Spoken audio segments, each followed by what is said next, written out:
Welcome in, everybody. This is Pro Football Plus. It is a privilege to have all of you on board, and we are so thankful to have you in here. Tonight, we're covering the draft. It is a semi draft reaction, but even more than an instant reaction, it's somewhat of a strategic discussion time in which we've all had 3 or 4 days to kind of let this soak in and see what some of these teams do. We're going to be Vikings focused because Austin's a huge Vikings fan.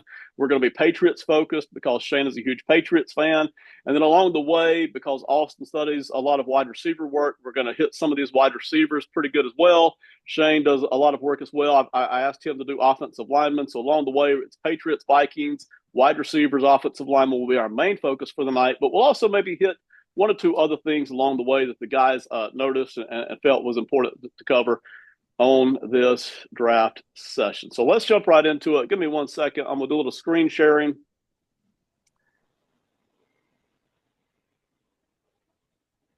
And I'm going to pull up the ESPN draft tracker.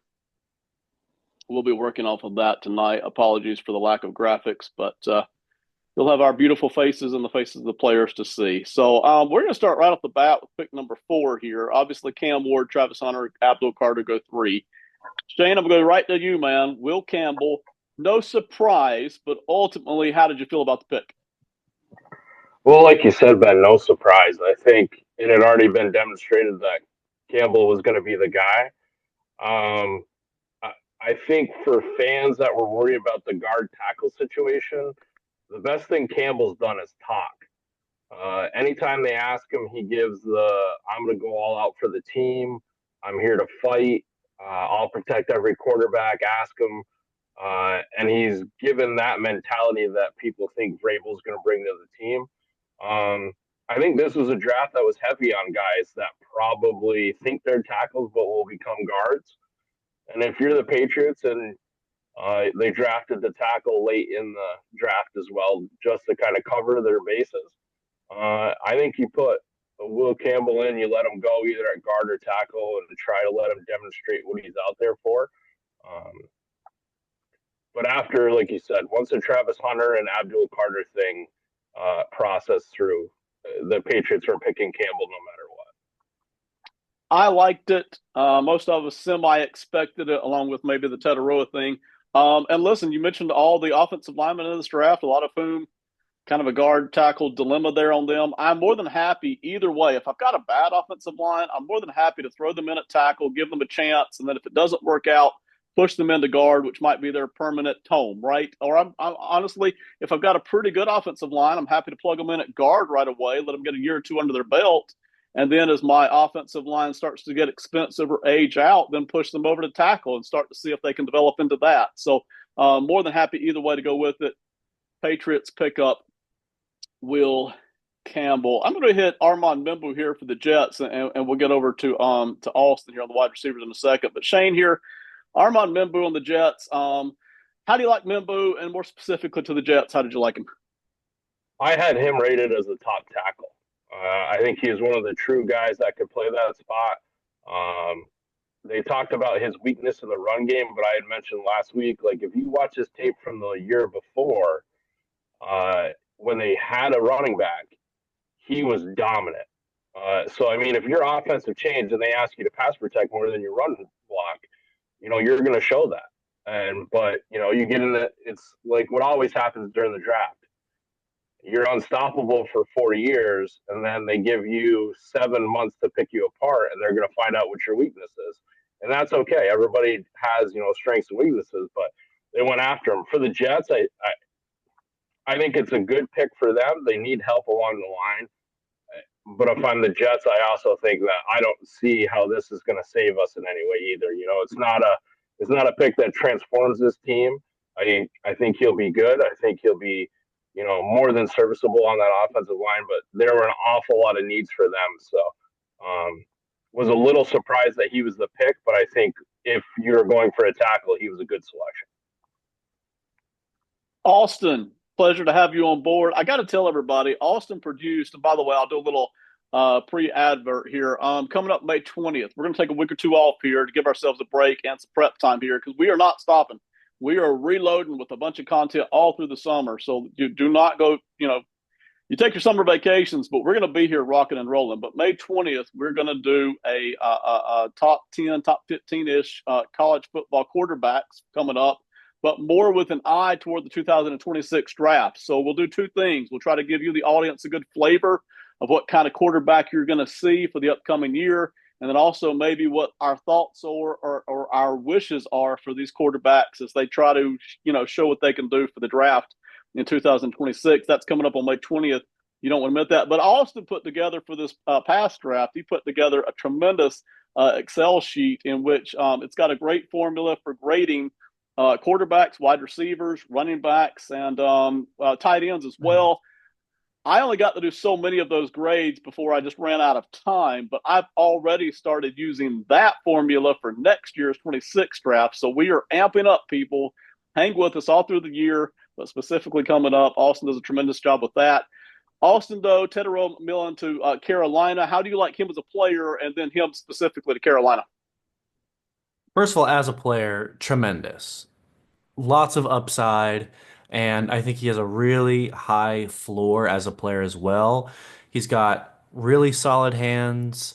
He has pretty good release package off the line. He has pretty solid route running, and his speed is good enough. There's no serious detractor in his game. Now, none of those are also necessarily standout qualities. I think his biggest standout quality is his ability to make some pretty insane like circus type catches, which I think he does pretty frequently and well. But he is such a like a baseline of competency across the board that really makes him just a really quality player. And then as he hones his skills, and then we didn't really see him play with a quality quarterback. We saw, and it wasn't a horrible show, like it wasn't as bad as some of these guys in the draft class, but getting into an NFL room where he's going to get a lot better coaching and a lot better quarterback play, I think he could really excel. And with the Panthers, he's going to be their dominant number one outside X. He's going to be left on an island a lot, which is going to be tough at first. So I'm expecting some of those rookie hiccups like we're used to seeing, but have been sort of they've been detracted with over the last few years when you have these breakout superstar rookies. I think we're going to see a little bit of a slow start for Tetairoa as he gets used to playing X receiver in the NFL, but I'm not going to be worried if he gets off to a slow start because it's a very demanding role that they're likely going to ask of him. I'm sure somebody out there is saying, hey, Panthers defense, it seemed obvious, but also helping out your young quarterback who, if he doesn't pan out, some of you might be leaving the building, right? So they really did feel the need for that. And Tetairoa, obviously, they liked him too. I tell you, the best thing I liked about Tetairoa is how much defense has paid attention to him, more so than any other receiver that I watched this year. It was not unusual for 2 to 3 guys to be semi devoted to him. And that would be number one, the cornerback who would play him up tight, crowd him, push him to the boundary, and really try to make those boundary catches difficult. And then usually, more often than not, there was a safety over the top to take away the vert route because he's pretty good at that too. And then more often than not, you had a linebacker shaded over because they would give him the inside route more often than not, but they wanted the linebacker there to limit the run after the catch yardage. So it was 2.5 players that were often paying a lot of attention to him. And so I like that. I think that was a good indicator of his talent base, even though at times the tape wasn't always as pure as I would like it to be for a top pick here. Moving on here, the Saints, Kelvin Banks from Texas. Shane.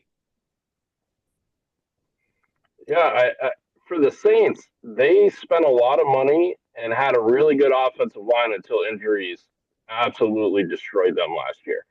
If you remember the beginning of the year, the Saints were rolling. People were like, never thought this was going to happen. They're scoring 50 points. And then injuries happened on the line, and it just disintegrated quickly. We always talk the biggest problem with the Saints is the cap. You wonder if they could even sign the guys that they drafted out of this deal, but you have to get younger when you get in that problem. So the only way to be able to clear that cap space is to cut people, trade them away, and build up new. Banks playing at Texas for as long as he did, you know that he can handle the pressure. He's been on a big stage, has gone through a lot in his life, and for what he's done, I think he has even more upside than what a lot of people think. I don't think he's tapped his full potential at Texas. They did a lot play calling wise that sometimes made the offensive line not look as dominant because it's a lot of read and react off of the defense as opposed to letting people attack downhill. He's going to get that in the NFL. They're going to tell you, this is the guy I want you to block. This is where I want you to go. We're going to try to start something. And I think the Saints are definitely going to go, run heavy with the way that the quarterbacks in their system are playing out. So I liked his pickup. I think there's not a ton of downside, like Austin said. This is a guy that's got a high floor. I don't think his ceiling is going to explode like some of these other guys you might see that once they get in an NFL room, you bulk them up a little bit. They play with some other top players, they get better. But I also don't see him embarrassing himself in any way in an NFL locker room. Shane, it's an interesting point you brought up there about Texas not making their offensive line look great, because while I love the talent that was there were times I turned on the tape, and as a group, depending on some of the better defensive lines they were playing, as a group, they didn't look great. And that would explain, part of that right there. So, still, I love Kelvin Banks here. Austin, I want to talk to you and Shane too, if you want to hop in here. Colston Loveland to the Bears. I actually loved it.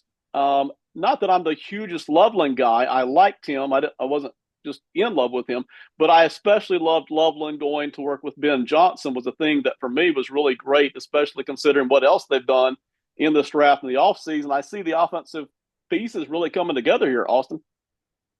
Yeah, he definitely is in that Sam Laporta mold of tight end. And I think that's what Ben Johnson likely got excited about because he had a lot of success with him in Detroit. So I think that fits. I think Tyler Warren is the better tight end if you're just talking about pure grade, but they do different things.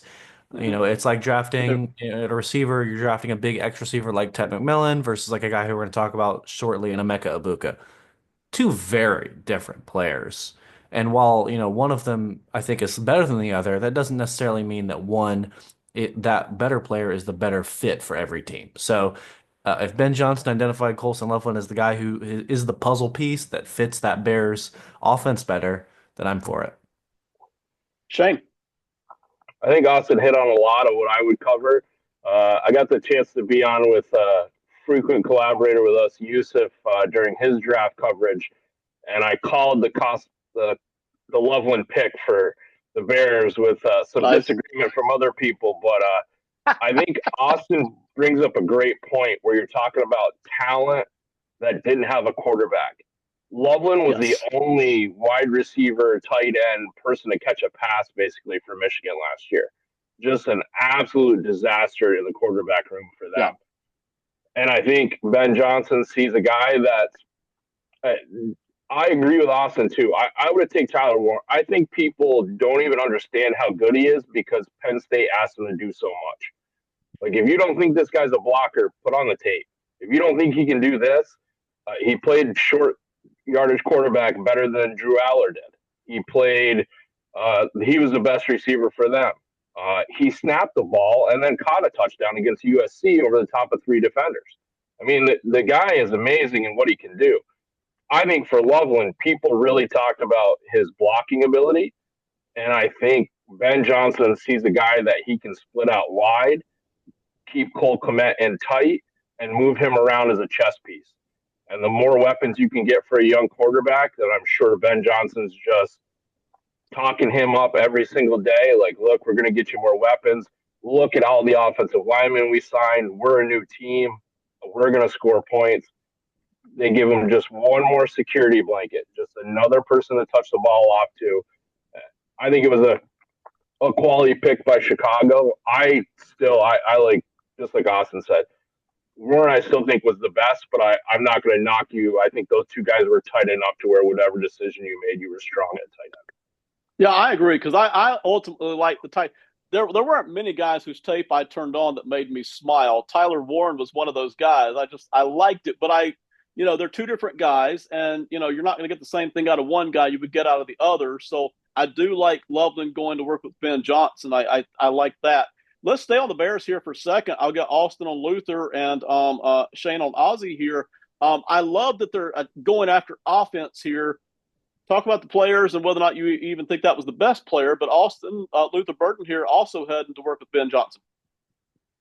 Luther Burden is a player that I don't think Ben Johnson's really had on the Lions. He doesn't really have a mold of that player. Actually, I think his closest comp to me would be like a DJ Moore, who already is on the Bears, who they're uh, stout, thick, whatever you want to call them. They're built almost more like a Right. running back than a receiver.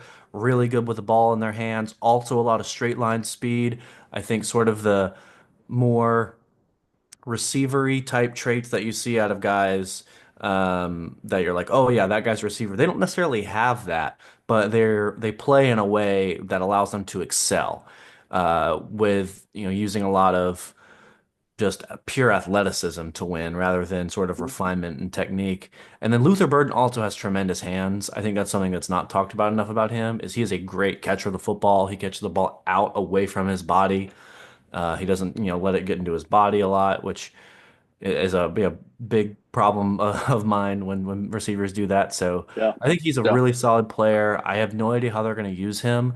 You could use him in sort of the like Debo Samuel-esque type way where you're giving him, or Jaden Reed maybe, where you're giving him a lot of touches at the line of scrimmage or even behind the line of scrimmage. Or you can use him in a more like DJ Moore way when he was in Carolina, where you're just sending him deep, letting him run big crossers, posts, and then like letting him run those comebacks off of that after he torches the defense once or twice. Yeah, I like Luther Burden. I love that Chicago picked him up and was continuing to develop the offense. The 23 tape, I think it was on Luther, which is better than 24 tape. The 23 tape, I loved all because when you watch the highlights, right, it's a lot of big, deep stuff, splash Yes. plays. They're still there on some of the 24 tape, but the physicality is what jumped out to me on the 24 tape. I was like, wow, this guy, he'll shove through some tackles. So more so than some other guys I was watching.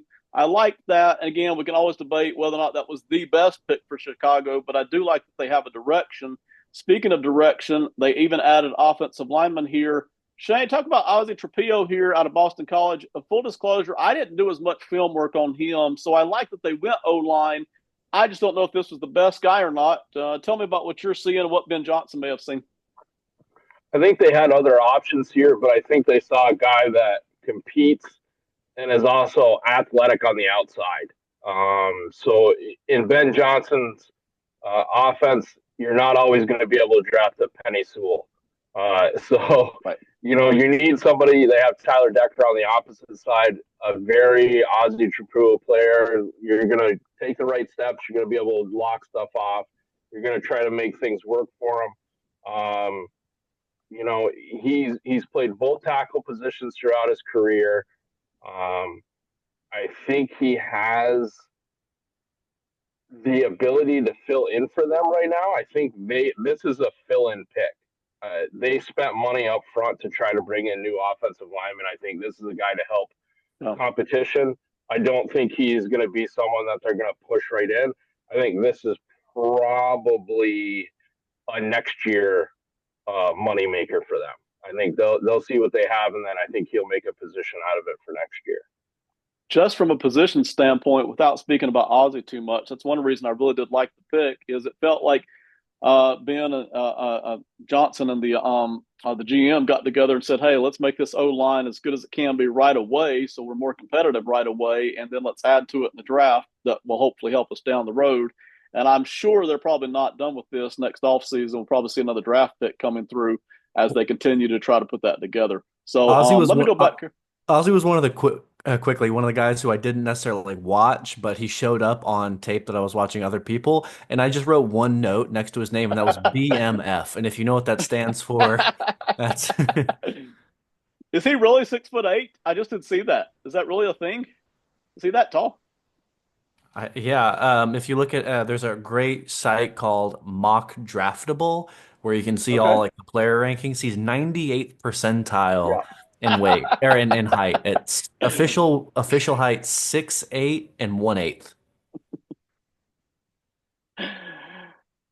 All right, Shane and Austin. I'm looking through here. The Vikings pick it came here at 24. I want to talk about Matthew Golden at 23 for sure. Anything? I'll get Shane on Gray Zabel. Other than that, anything say from between Loveland and the golden pick that either of you want to hit on real quick, because we're not talking about everybody. Anybody that y'all really want to talk on between those two groups right there? All right. If it comes up, let me know. Let me go ahead and get Shane on Gray Zabel here. I never thought Seattle would do this, and maybe they had to tell Schneider that this kid's a tackle, not an interior player. I don't know, but go ahead and talk about the move here. Well, I think if you remember the old Seattle offense, they had some pretty dominant guard play when they used to decide to run the ball. They did. I think Gray Zabel, that North Dakota State team, he can fit in a lot of ways. I was surprised that they made this pick. But one thing that this draft also showed me, and we talked about it when we discussed free agency this year, defensive tackles are starting to get paid like they're on the outside again. So if you're going to pay a defensive tackle the type of money you do, that means that he's more important than he was before. And then that means you're going to have to take the talent level up in the interior of the offensive line. That's where you see guards and centers are being bigger than they have been before. You're drafting guys early and then moving them inside. For him, I like him as a player. For Seattle, I would have gone somewhere else.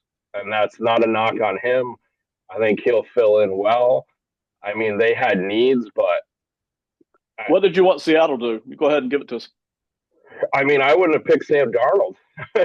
I mean, I think you're building an offensive line around a guy that could have some problems, and you let your wide receiving staff disappear.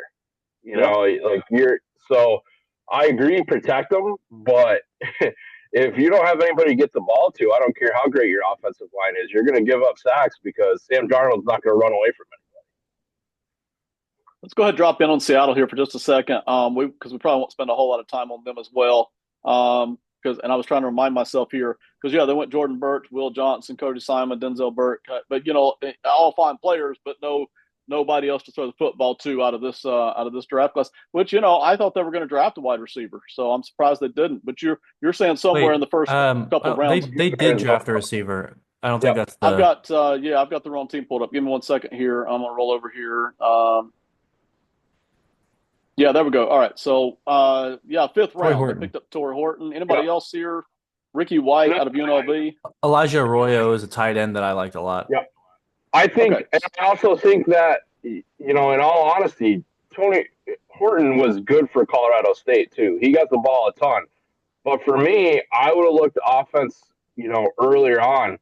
Like, I think you could have got Jalen Milroe later. I think you could have made other moves there. Obviously, they thought that they needed to go a lot higher. Like Austin said, I think Arroyo is going to be a guy that's better in the NFL than he was in college, because they're going to use him more than the way that Miami's offense was predicated this year. Mm-hmm. But again, it's one of those ones where if your GM is set that this is the way you're going to go, and you're not going to pick best available player, that's how you map out. You're gonna go for what you've decided the team needs, and be damned if somebody drops that far for you. Shane, true or not, Schneider has a reputation of not wanting to pay interior offensive linemen or draft them particularly high. Do you think this is really a change of pattern for him, or he just never had the right situation player come together here as he did this year? Well, I think, like I said, you had some strong players, and then those guys never got re-signed. Hutchinson goes to Minnesota later on in his career. Other guys make moves out of there. Like you said, if you're not going to pay them later on, then the only way to build them up is to get them early. Draft them and pay them that rookie contract, and then hope it pans out long enough for you to make a decision off of that. But, I don't know. Seattle played that middling game last year, and I don't know if any of the moves they made this year are going to push them against anybody else in their division for what the other teams did around them. Time will tell. The Sam Darnold thing is going to be the big one there as to what they do over the next couple of seasons. All right. I'm going to skip Ibuka to Tampa Bay because I think everybody knows what Ibuka is, and we can talk about the Tampa Bay side of it, but I'm going to skip that. Austin here with Green Bay with Matthew Golden. I like Golden. He wasn't my wide receiver 2 or 3, but I still like him. the Packers surprised me that they went wide receiver here. I'm not going to criticize it, but it did surprise me because I had other needs in mind for him. So, Austin, tell me about your hated rivals here, and what ultimately what you thought about both the player and the team match here. Matthew Golden's an upside pick. Mhm. If you told me I had to bet money on one of these players to, rival like the Jamar Chases and the Justin Jeffersons of the NFL, I think Golden has the best opportunity to do that. It's a low probability, but he definitely has the like base skill set that he can add on to do that. So that I think is the good thing I can say about this pick. But his type of receiver is not what the Packers needed, in my opinion. I think they needed somebody who was more of a safety blanket receiver, not necessarily a deep burner like Golden is. I think they could have used uh, a Higgins would have been a great pick, I think, for the Packers. I love Higgins myself. Yeah. Yeah, I'm a Higgins fan as well, but Golden, has this superstar potential, so I can't knock them for taking that, especially, in a first round, you want to shoot for upside. But the chances that he is completely redundant in this offense and is not necessarily utilized in a way to be his most productive, I think is also sort of a risk that he has going to the Packers. I felt ultimately the same way, and we'll find out. You never know until they start taking the field and see what they can do.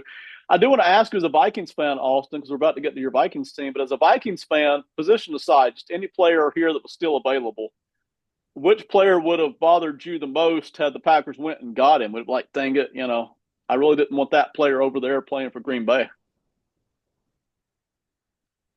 Um, so injury aside, Will Johnson, because their cornerback room with Jair is already pretty solid, and then adding just Okay. another complete lockdown one would have terrified me. Mm-hmm. But obviously the injury is much more significant than we thought it was.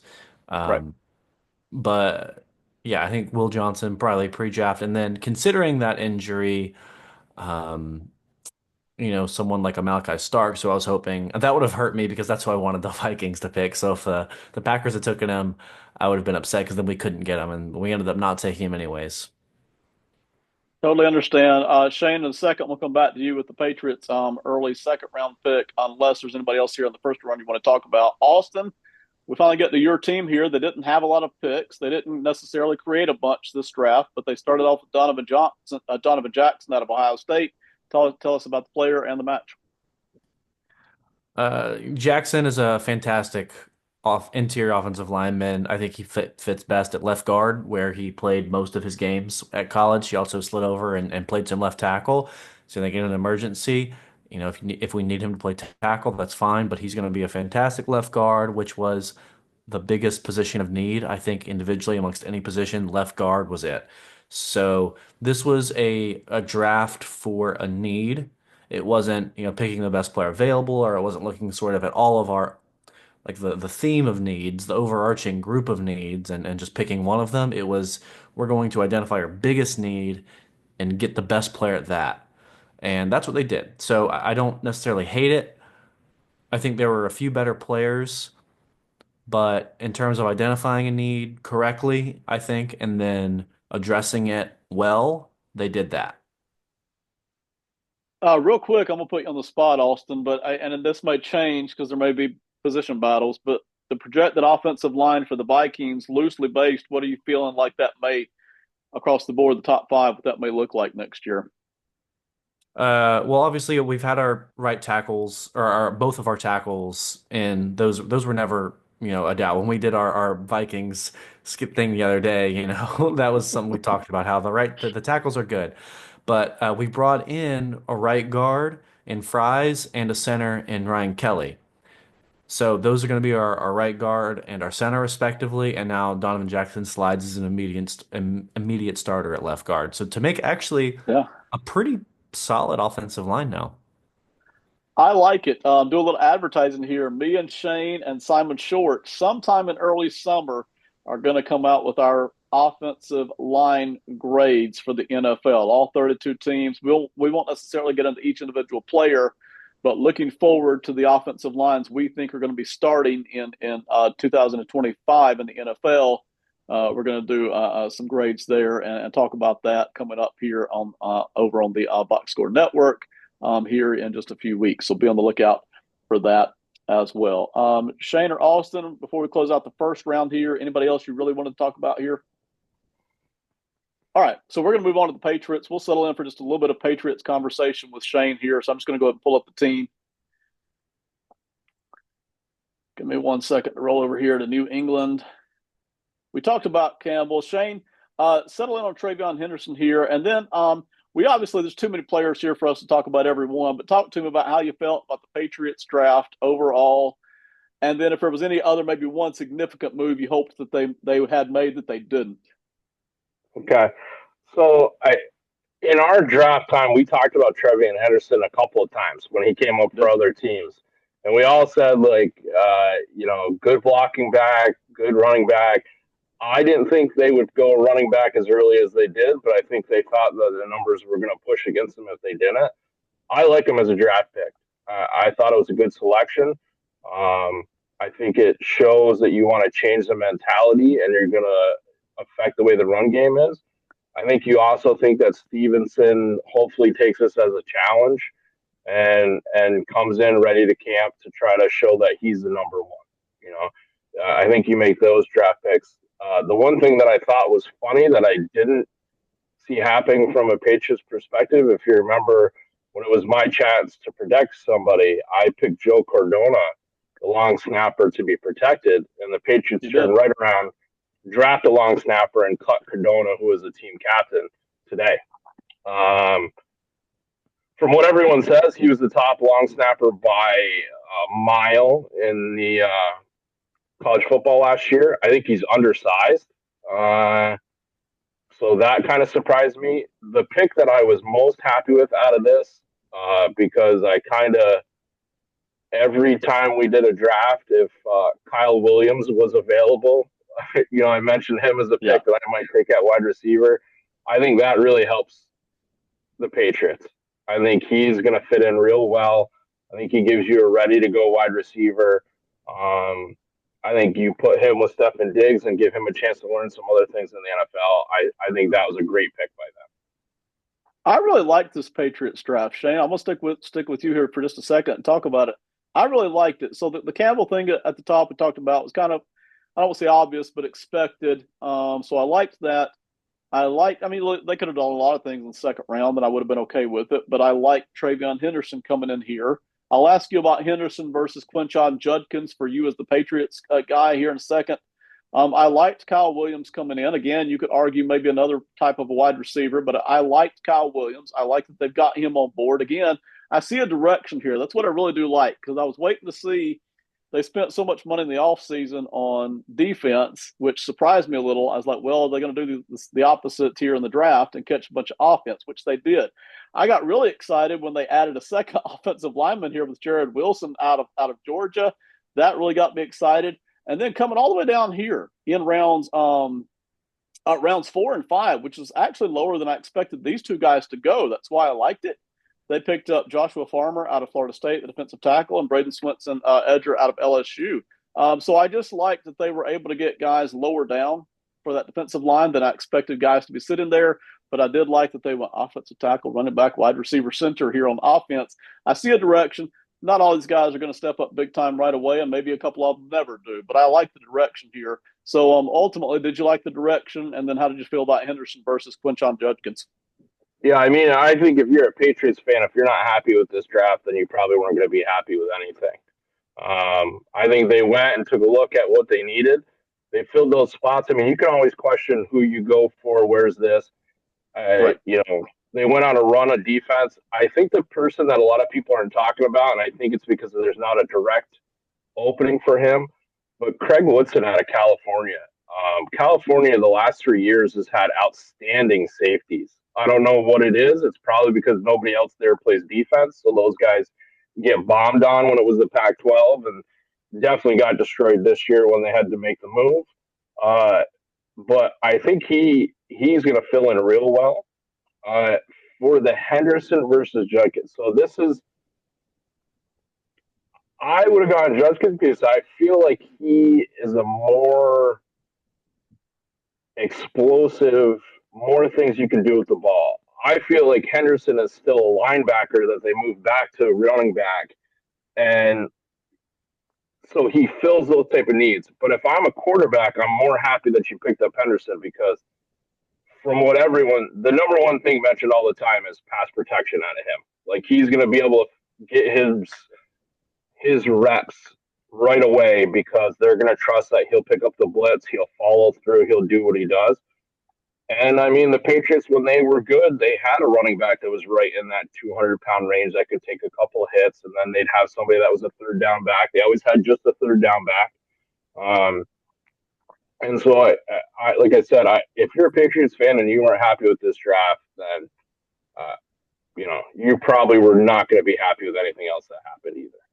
And I'm sure somebody's screaming at me, Judkins was gone. I'm aware of that. But again, I was interested in the comparison between the two Ohio State guys, specifically for the Patriots there. Shane, real quick, was there any other move? Obviously, the Patriots didn't need to trade back and collect more picks. They had plenty by the time the draft was all said and done with the moves they Mm-hmm. made. Was there any other move that you wish they had made as far as either trading up or just getting somebody else that was available that you're like, dang it, I really would have liked to have that guy on this team?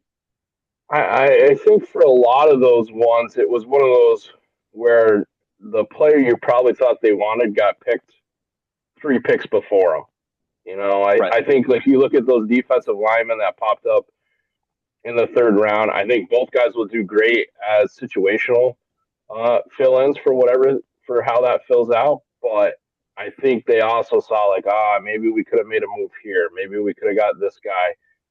You look and where else could we have made a move? Where else does that fall in? But like I said, if that's Elliott Wolf's draft, that's Mike Vrabel's first draft. I think 3 years down the road, there's not going to be a lot of guys that got drafted in this run that are going to be out of the league. Which, if you look at the last couple of Patriots drafts, anybody that you drafted on offense doesn't play in the NFL anymore. I mean, especially wide receiver, ton of failures there. Depending on how you think about how Strange is going to fit out for this offense, you question that move where they drafted an offensive lineman from a smaller school early. So are you going to bash them for taking the captain of LSU, who was a 4-year starter in the SEC? So you're always going to have complaints, but I think they did great in this draft. No knocks from me on anywhere that they stepped. Yeah, I really enjoyed the Patriots draft completely because they had not only had high picks, but they had plenty of picks, and ultimately I really liked their draft. All right, let's go over to Austin for a minute here on Minnesota. We'll get the Vikings kind of full draft analysis here from Austin. After that, we'll go back to the offensive lineman and let Shane talk about any offensive lineman, whether it's the player or the matchup with the team that he wants to, and then we'll kind of finish with Austin and the wide receiver group as a whole. But Austin here, obviously, we knew Minnesota did not have a lot of picks, and so we expected that. How did you feel about ultimately what they did and the work that they put in? I don't really like our draft that much. I think we did a good job sort of at the end getting value. I like Kobe King a lot, especially in the sixth round. I thought he was someone who could go sort of at the end of day two, early day three, and then fell to the sixth round. He's just a little bit small, but he's a fireball. So I do like that pick a lot. Tyrion Ingram Dawkins is a big guy. He's one of those edges who uh, is capable of sliding on the interior on rush downs and doing a little bit of run stuffing, as well as getting after the passer out, split out wider on passing down. So I like that sort of versatility that he brings. I've already talked about Donovan Jackson. I think Ty Felton is the one pick that really holds this draft back for me. He is a sort of athletic profile type receiver, one of the guys who is, um, you know, very twitchy with a lot of long speed as well, who, he's not one of those those short guys like, Kyle Williams is. He is 6'1" and has all these sort of traits. So he really, though, to me is just Jalen Nailor, just a slightly better version of Jalen Nailor, who the Vikings already have. So he comes in to be your new wide receiver three, and that's just not, I think, what needed to be addressed at that time. And there were better players who fit a role that the Vikings didn't already have. And we do really like Jalen Nailor, so I think having our Jalen Nailor of the future ready is a nice thing. But if we're trying to win now, you want to get a guy like an Alec Iomanor was still on the board, who fits a role that you don't have in the Vikings receiving room. So again, it's sort of this, and I think even if you like the role or the mold of Ty Felton, I think Jalen Royals is a player who has that same skill set, I who's love just Jalen Royals. me too, Yeah. a way better version of Ty Felton. So it's like we got the Walmart version of Jalen Royals when Jalen Royals was still on the Oh, board, who was really just the Dollar Tree version of Jalen Nailor, who's already on the team, when you could have gotten a different position entirely or just a different role of receiver. So I think Jalen Roy or Ty Felton was a really bad pick. Yeah, I don't mean to lambast that pick necessarily, but there were other receivers I wanted specifically for anybody. But Jalen Royals is a guy that we talked about in our mocks multiple times, and I just felt like he's got multiple ways to beat you in the NFL as a receiver, and some of these guys don't. Feels like they're more like one trick guys. I thought Jalen Royals had more than one way to win here. So ultimately, anything else you would have done different with the Vikings? Would you have tried to create more draft picks than you had, or were you fine with that aspect? It really just was the one pick. Um, Ultimately, I think we did a good job of maximizing our picks, other than that one Felton pick. So Okay, I think we could have stuck with what we did, collecting only one additional pick that we didn't have, and then getting, just a better player in Felton. I think this would have been a fine draft for me. Ideally, I don't know if Donovan Jackson, again, you have no idea what the rest of the league's board's like. right, If the draft that the Texans took right after you to trade back, if that had been offered to us, the Vikings, which we don't know if it was or not, but it was right. offered to the team right after us, so I like to think maybe it was. If it was and we didn't take that, I think that would be a travesty because there was so much draft capital traded in that pick, Right. and we could have still made out like bandits. I'm not, I don't hate that we didn't trade back. I think, like I said, we addressed our biggest need and we did it with a quality player. So I cannot, like, in good conscience grade that. Like, if we're doing a graph pick grade on, I think I said that wrong. A graph pick grade on Donovan Jackson. I think, like a B minus there because I can't knock it in any way, shape, or form. But you could have, in theory, done better. Peyton Davila from Two Peas in a Pod, and go over and check out him and his brother. They put out a new episode this week, and in which they went back to and studied the draft this year. He felt Vikings fan as well. He felt along similar lines to what you're saying, Austin. Is hey, if that trade had been available to us, we should have jumped on it. We don't know if it was available or not, but then again, you get the Ty Felton deal there as well. All right, Shane, let's go back over to you, man. I'm going to pull up some offensive linemen. I think ESPN here has it broken down by tackles, guards, and centers. You tell me which group you want to go to, and we'll start working our way through anybody in the offensive line you want to. well, I think everyone talked this year about tackles, so we might as well start our discussion there. I think, like we mentioned before, there's a lot of interesting moves here. How many of these guys stay at tackle? The one I'll tell you that really surprised me, and I think that they had a solid draft, was actually the Oakland Raiders. Um, I think both of those guys right there, especially Charles Grant, has an opportunity to really surprise people. Um, they went with Ashton Genty. If you're going to pick a running back in the first thing and you're Pete Carroll, what do I need? I need big road graders, both 6'5", both over 300 pounds. Both could play inside, both could play outside. I think the Raiders are going to try to out physical people again. Chip Kelly is going to come in. He wants to move things around. They made some odd picks late in their draft, picking two FCS quarterbacks. One of those guys, Tommy Malott, I think is going to become a wide receiver. But they made some interesting moves, and I liked both those guys. I think they picked them as a pretty good pull up. Um, I think the ones that are going to show up, Campbell's going to be attacked based on if somebody beats him to the outside. The first thing people will say is that's what happens when you have 33-inch arms. Yeah. The one that I like the most as a team pick, and we talked about him a ton, was two. Josh Connerly. If you're Washington, if this doesn't tell you how much difference getting a team president, a GM, and a new owner in lets this team out from the doldrums. I mean, Washington has changed the way that everyone thinks about them. I think this was a great pick by them. They get another guy that's he flew up the draft board at the end of the year. Um, the other one that we talked about a ton, uh, Arizona.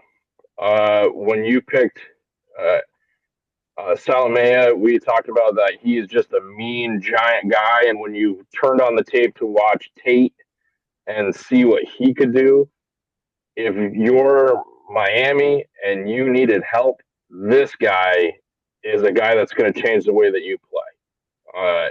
He's going to out physical people from the day he walks on the field, which you can't always say for a guy that's going to come from college. I think it was a great pick by them. Like Austin said, that's the same thing.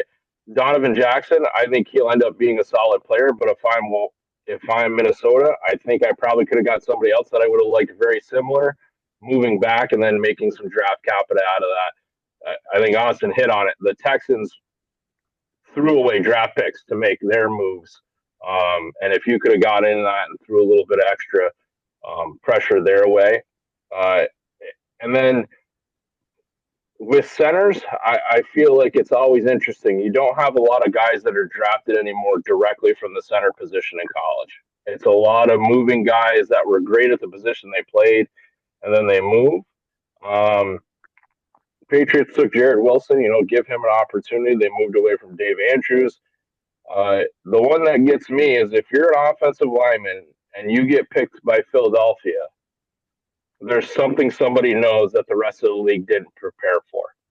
So if you look at Drew Kendall, Boston College, 6'4", did a great job what he's doing. Walks into probably the best offensive line room in the NFL. Jeff Stoutland is in the top two, I would say, as offensive line coaches in the NFL. You're going to get every opportunity to figure out how to play football on the offensive line at the NFL.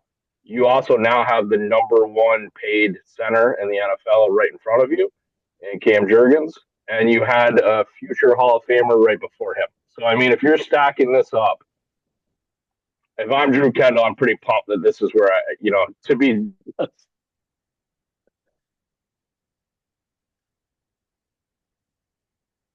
Looks like we're getting a little bit of technical difficulties on Shane's side. So Shane, if it hooks back up, we'll let you finish the thought, man. Austin, wide receivers here. We can go obviously a million different directions because they're all different sizes, shapes, flavors, etc. But talk us through any player specifically you like or the team matchup that they took. So I want to jump immediately to Trey Harris, who I think they did a good job finally. One team grabbed, not that no other teams did this, but the Chargers said, "Hey, we need a player who fits an archetype that we don't have." Trey Harris is a big. They got Mike Williams back, who is the ghost of former Mike Williams, but that's the style player he is. I think having Mike Williams in the building is actually great for Trey Harris to learn from, but a big vertical receiver who doesn't rely on speed, more relies on technical ability and then just pure ball skills to go win downfield. So I like that pick. Jack Besh, who went to the Raiders out of TCU. I love the player. I don't love the fit. He is someone who fits their character and the mold of player they're going for in terms of like mental makeup, being super tough and all that, and fits the culture of the Raiders, but I don't think he fits scheme wise. He's Okay. not diverse enough from who they already have in the room with Jacoby Myers being their currently best receiver.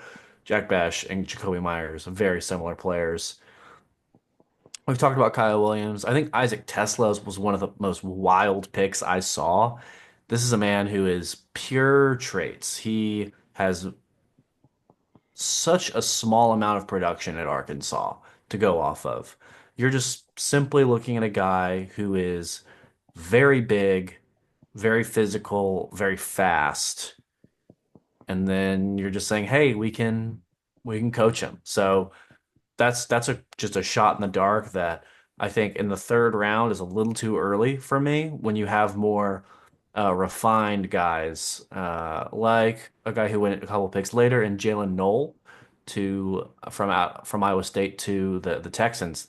That is a pick who he's a very refined player, but totally different archetype. He is, your slot guy, very much like a slightly bigger version of Tank Dell, who the Texans will probably be missing a lot of this year. So, in that mold of Tank Dell, but Tank Dell's hurt right now, so it doesn't necessarily hurt to pick a guy of that caliber. You don't know, I mean, because that was a serious injury Dell suffered, so you don't know that he's going to be, ever back to his full self.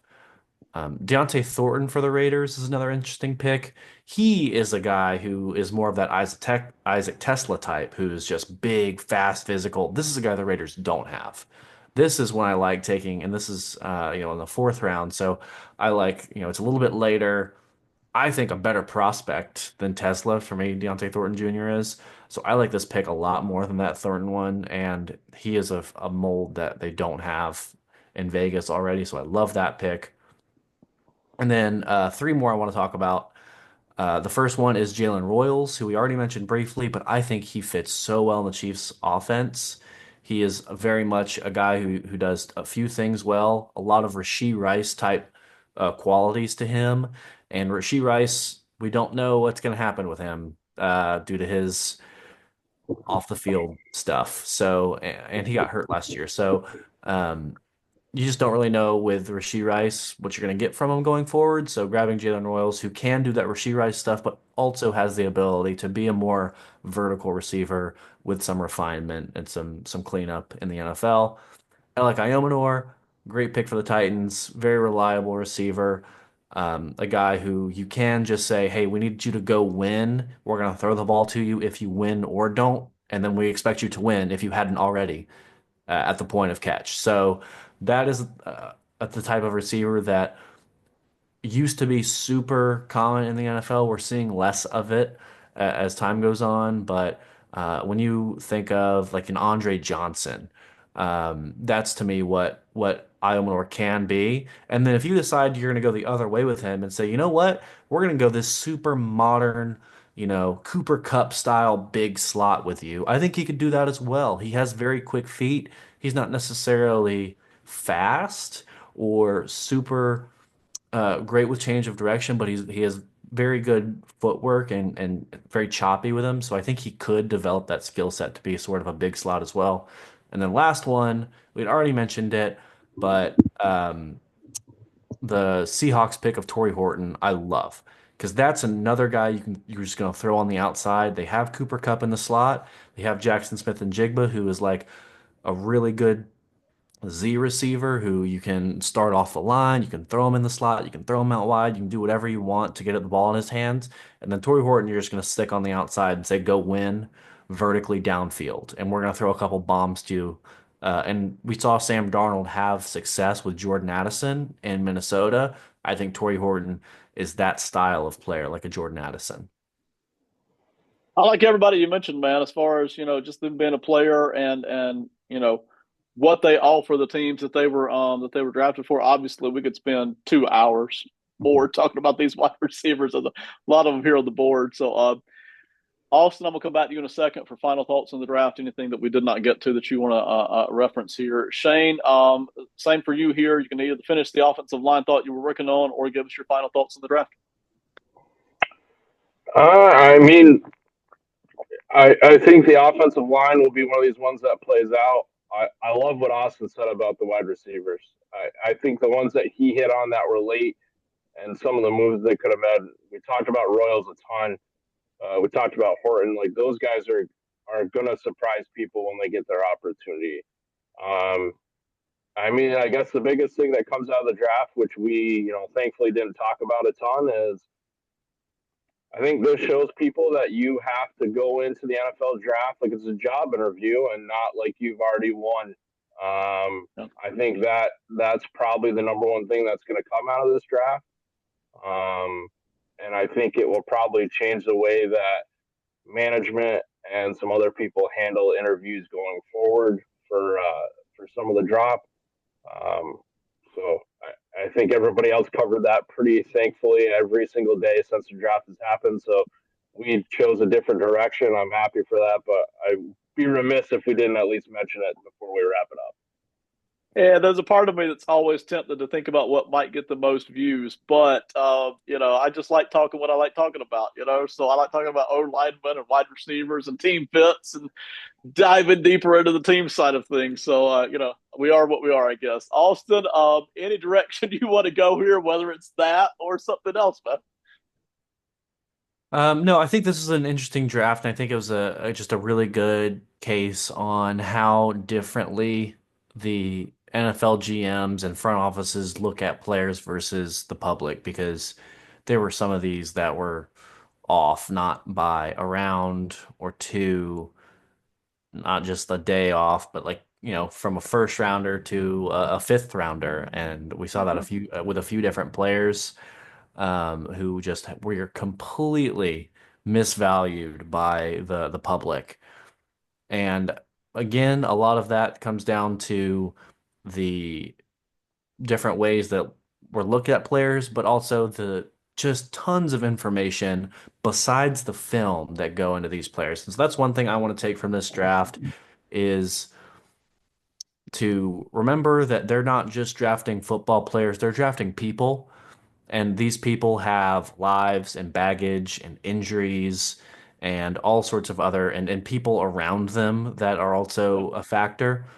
And that's one thing I think I want to remember going forward into further drafts is not only think about the player that's being drafted, but also the person.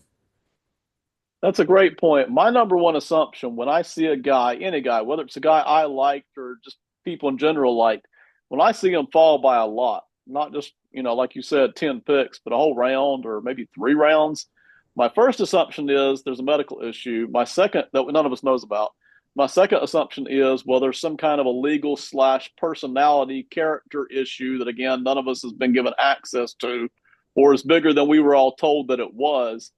And then I get back to, well, the NFL, if it's not either of those two types of things, then it's back to the NFL just views this player differently. They're looking at the film, the same film I'm looking at, but they're seeing something different than what I'm seeing, or they're valuing something differently than I value it. So, really enjoyed it. Excellent work tonight, guys. Again, on May 20th, we will be back here to talk about college football quarterbacks with an eye toward the 26th NFL draft. Really, really appreciate everybody being a part here. Austin, real quick, to give us a plug for Tricky Takes on our way out the door, man.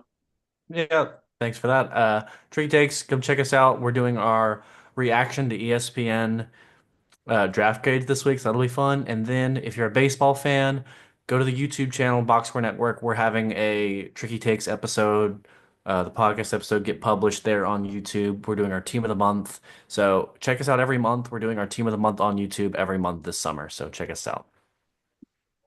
Jess Saban is also scheduled to be with us. Maybe a couple of other guys we'll see, but Jess from the In the Flat podcast is scheduled to be with us as well as we talk about those quarterbacks in 2 or 3 weeks. All right. Thank you, everybody, so much. Have a great one, and goodbye.